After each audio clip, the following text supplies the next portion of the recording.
बिस्मिल्लाहिर्रहमानिर्रहीम।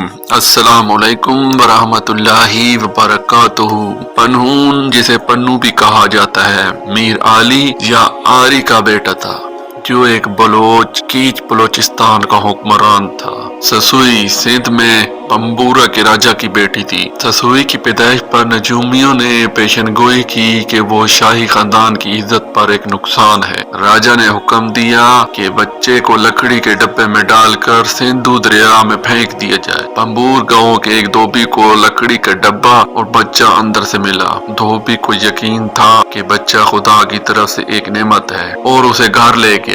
क्योंकि इसकी अपनी कोई औलाद नहीं थी, इसलिए उसने उसे गोद लेने का फैसला किया। ससुई बड़ी होकर आसमान की परियों की तरह खूबसूरत हो गई। इसकी खूबसूरती के किस्से पन्नू तक पहुंच गए और वो ससुई से मिलने के लिए बेचैन हो गया। इसलिए खूबसूरत नौजवान शहजादे ने पंबूर का सफर किया। उसने अपने कपड़े ससुई के वालिद के पास भेजे ताकि वह ससुई की एक झलक देख सके। जब वो धोबी के घर गया तो वो पहली नजर में ही प्यार कर गए। ससुई के वालिद मायूस थे, इस उम्मीद पर कि ससुई एक धोबी से शादी करेगा और किसी से नहीं। उसने पनून से कहा कि धोबी के तौर पर इम्तिहान पास करके साबित करे कि वो ससुई के लायक है।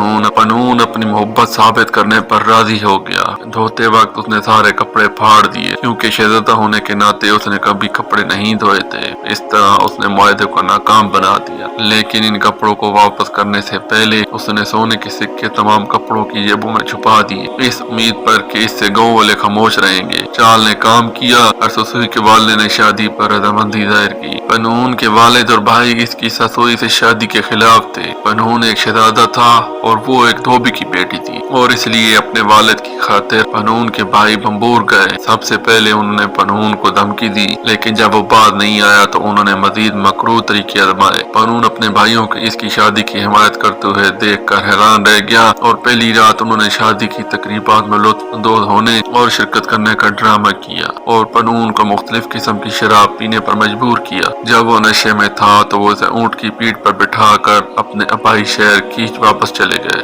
अगली सुबह जब ससुई बेदार हुई तो उसे एहसास हुआ कि इसके बहनोई ने धोखा दिया है। वो अपने महबूब से जुदाई के गम से दीवानी हो गई और नंगे पांव कीच मकरान की तरफ भागी। इस तक पहुंचने के लिए इसे मीलों का सहरा पार करना पड़ा। अकेले उसने अपना सफर जारी रखा, यहाँ तक कि इसके पांव में छाले पड़ गए और इसके होंठ पनून फुकाने से सूख गए। सफर खतरनाक खतरात से भरा हुआ था। जब उसने एक चरवाहे को झोंपड़ी से निकलते देखा तो उसे प्यास लगी। उसने उसे कुछ पानी पीने के लिए दिया। इसकी नाकाबिले यकीन खूबसूरती को देखकर उसने खुद को ससुई पर मजबूर करने की कोशिश की। ससुई ने भागकर खुदा से दुआ की कि वो उसे छुपाए। खुदा ने उसकी दुआएं सुनी, जमीन हिल गई और फट गई और ससुई ने खुद को पहाड़ों की वादी में दफन पाया। जब पनून मकरान में बेदार हुआ तो वो खुद को पंबूर वापस भागने से नहीं रोक सका। रास्ते में उसने आवाज दी, ससुई ससुई, जिस पर चरवाहे ने पनून को सारी कहानी सुनाई। पनून ने भी इसी दुआ पर मातम किया। जमीन हिलकर फट गई और वो भी इसी पहाड़ी वादी में दफन हो गया जैसा कि ससुई। इस वादी में अफसानवी कब्र अब भी मौजूद है। शाह अब्दुल लतीफ भटाई ने इस तारीखी कहानी को अपनी सूफी शायरी में लाजवाब मोहब्बत और इलाही के साथ इत्तेहाद की मिसाल के तौर पर गाया है। लेकिन हाशिम शाह की पंजाबी कहानी के मुताबिक ससुई सहरा को पार करते हुए मर जाता है। कीच मकरान बलोचिस्तान पाकिस्तान में मकरान कोस्टल हाईवे के साथ वाक़ है। पनून का किला जिसकी तामीर